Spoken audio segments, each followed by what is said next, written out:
అందరికీ మన ప్రభువైన యేసుక్రీస్తు నామములో మీ అందరికీ వందనాలు. హల్లెలూయా.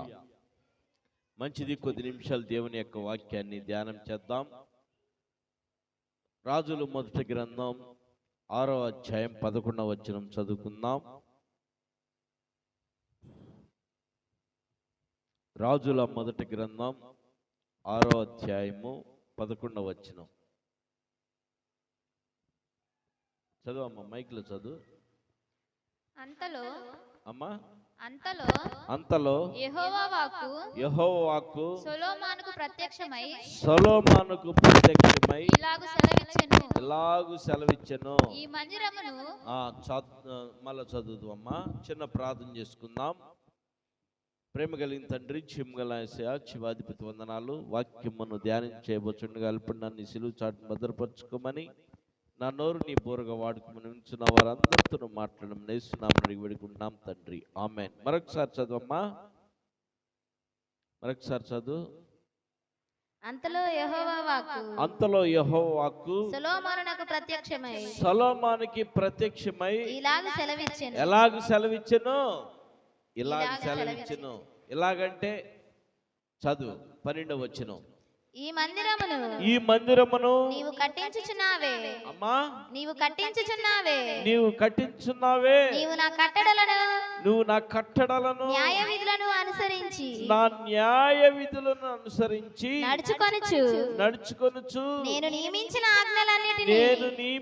ఆజ్ఞలన్నిటిని గైకొనిన ఎడల నీ తండ్రి అయిన దావీదు నేను చేసిన వాగ్దానము నీ పక్షముగా స్థిరపరచెదను. హల్లెలూయా. చూద్దాం, ఈ మాటల్లో మనం ధ్యానం చేస్తే సొలొమోనుతో దేవుడు తెలియపరుస్తున్నటువంటి మాట ఇది. ఏమనో తెలుసా? సొలొమోనుకి ఏం చెప్తున్నాడో తెలుసా? సొలొమోను ఆయన యొక్క రాజుగా నియమింపబడినటువంటి సొలొమోనుతో మాట్లాడుతున్నటువంటి మాటలు ఇవి. ఏమనంటే చదవమ్మ మరొకసారి ఆ మాట. 12వ వచనంలో ఈ మందిరము, చదువమ్మా, మైక్లో చదువు. ఈ మందిరమును కట్టించుచున్నావే. ఈ కట్టడలను నా కట్టడలు న్యాయ విధులను అనుసరించి నడుచుకొనుచు నేను నియమించిన ఆజ్ఞలన్నిటినీ గైకొనిన ఎడల నీ తండ్రి అయిన దావీదును నేను చేసిన వాగ్దానములు నీ పక్షముగా స్థిరపరచెదను. హల్లెలూయా. నా విధులు, నా కట్టడలు. ప్రియులారా, దేవుడు తెలియపరుస్తున్నాడు. ఎవరితోనండి? సొలొమోనుతో. ఏమని తెలియపరిచాడంటే, నా విధులు, నా కట్టడలు, నా ఆజ్ఞలను గైకొనిన ఎడలా.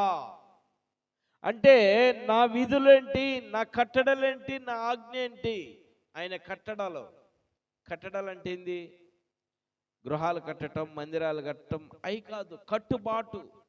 కట్టుబాటులు. మన పూర్వకాలంలో మాటతో కట్టుబాటుతో అయిపోయేవాళ్ళు. మాటతో కట్టుబాటు అయిపోయినట్టే. ఒక మాట మాట్లాడంటే మన పూర్వీకులు పెద్దలు కట్టుబాటు అయిపోయేది కదా.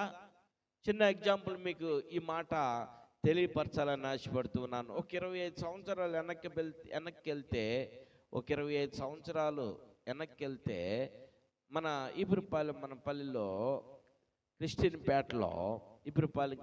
పేటలో ఏం చేసేవాళ్ళు తెలుసా?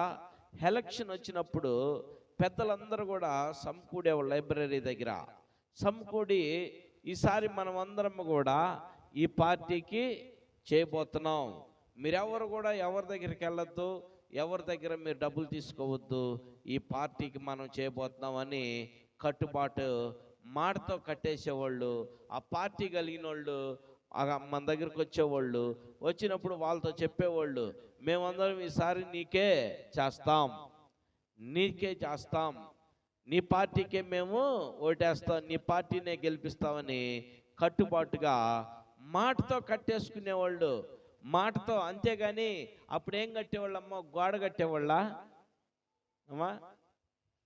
కొండరాయిలు తీసుకొచ్చి కట్టేవాళ్ళ, లేకపోతే ఇటుకరాలు తీసుకొచ్చి కట్టేవాళ్ళ, సిమెంట్ రాళ్ళతో కట్టేవాళ్ళు? ఎట్లా కట్టేవాళ్ళు? మాటతో కట్టేసుకునేవాళ్ళు. కట్టుబాట్లు అంటే అవి. కట్టుబాట్లు వెనకట దినాల్లో ఎలేస్తే ఇదిగో వాళ్ళ ఇంటికి ఫలానోళ్ళ ఇంటికి నువ్వు వెళ్ళకూడదు, ఫలానోళ్ళ ఇంటికి నువ్వు వెళ్ళకూడదు, ఫలానోళ్ళతో నువ్వు మాట్లాడకూడదు, ఫలానోళ్ళు బజారుకి రాకూడదు, ఫలానోళ్ళు బావి నీళ్ళు తాగకూడదు, ఫలానోళ్ళు వాటర్కి రాకూడదు, ఫలానోళ్ళు టీ కొట్టుకు రాకూడదని కట్టుబాటు చేసేవాళ్ళు. ఇప్పుడు ఆ కట్టుబాట్లు ఎటుపోయినాయో కదా. పొద్దున్నైతే ఎవరు దోవాళ్ళు వెళ్ళిపోతారు. ఎవరిని పట్టించుకునే పరిస్థితి లేదు, ఎవరిని పలకరించుకునే పరిస్థితి కూడా లేదు. ఉన్నదా? లేదు. ఉదయం లేస్తే ఎవరు పని కాళ్ళు వెళ్ళిపోతున్నారు. మరి కట్టుబాట్లు ఏమైపోయినాయో, ఎటుపోయినాయో కట్టుబాట్లలో మనం ఆలోచన చేస్తే ప్రియమైనటువంటి వారలారా, దేవుడు తెలియపరుస్తున్నాం కట్టుబాట్లు అవి కాదండు. వాళ్ళని పలకరీకుండా ఉంటామో ఈ కాదు. దేవుడు చేసిన కట్టుబాట్లు ఏం తెలుసా?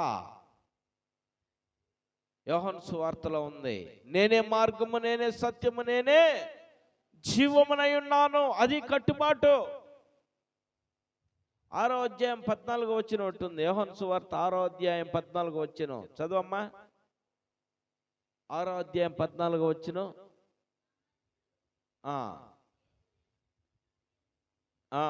నిజముగా ఈ లోకమునకు రాబోవు ప్రవక్త ఈయనే అని చెప్పుకొనిరి. ఆమేన్, హల్లెలూయా.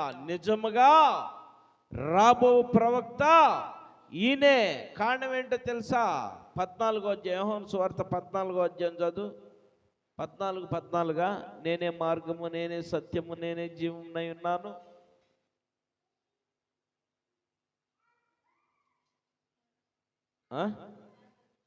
అమ్మా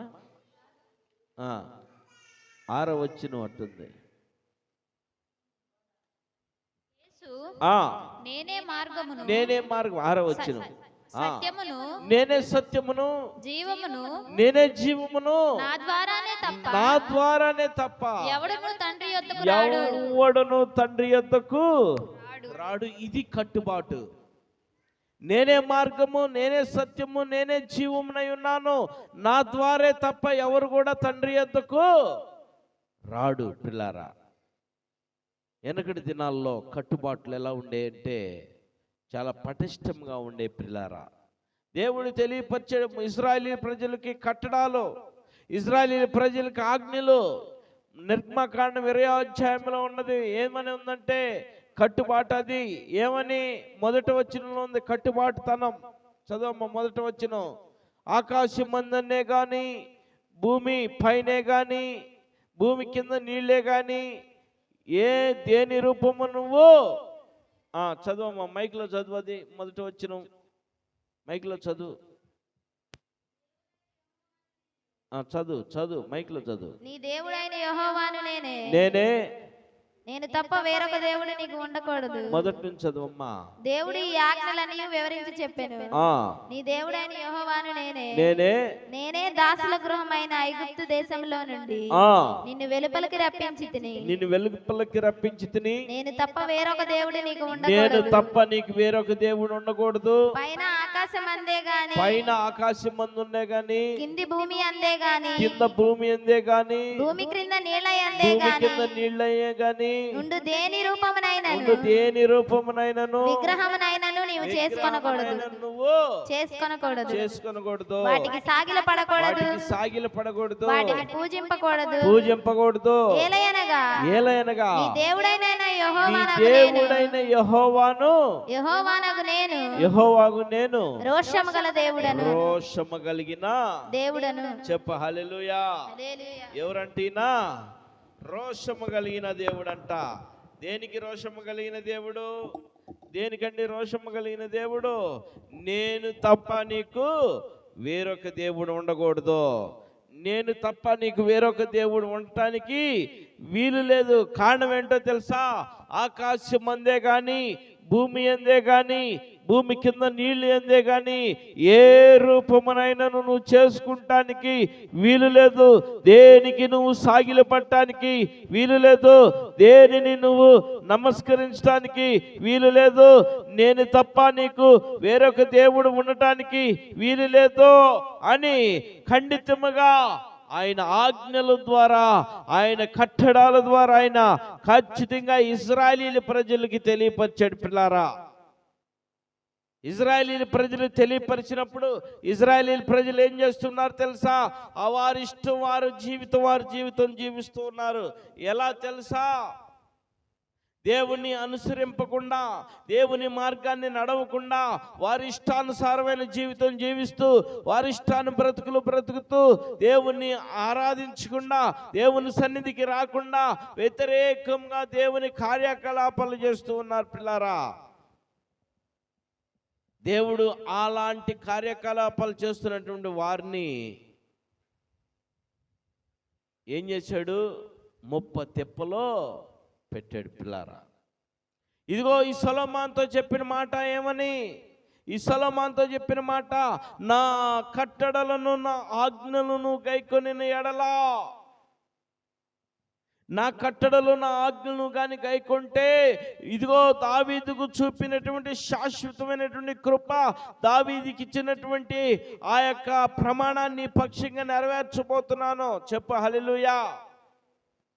తల్లిదండ్రులు బిడ్డల పక్షంగా ఎలా ఉంటారు? ఒక నిబంధన కలిగి ఉంటారు, ఒక ఆశ కలిగి ఉంటారు. అంతేనా? నా పిల్లలు పెద్దోళ్ళు అయినప్పుడు పోలీసులు అవ్వాలనో, నా పిల్లలు పెద్దోళ్ళు అయినప్పుడు డాక్టర్లు అవ్వాలనో, నా పిల్లలు పెద్దోళ్ళు అయినప్పుడు ఇంజనీర్లు అవ్వాలనో, నా పిల్లలు పెద్దోళ్ళు అయినప్పుడు ఇంకా టీచర్లు అవ్వాలనో, నా పిల్లలు పెద్దోళ్ళు అయితే ఐఏపీఎస్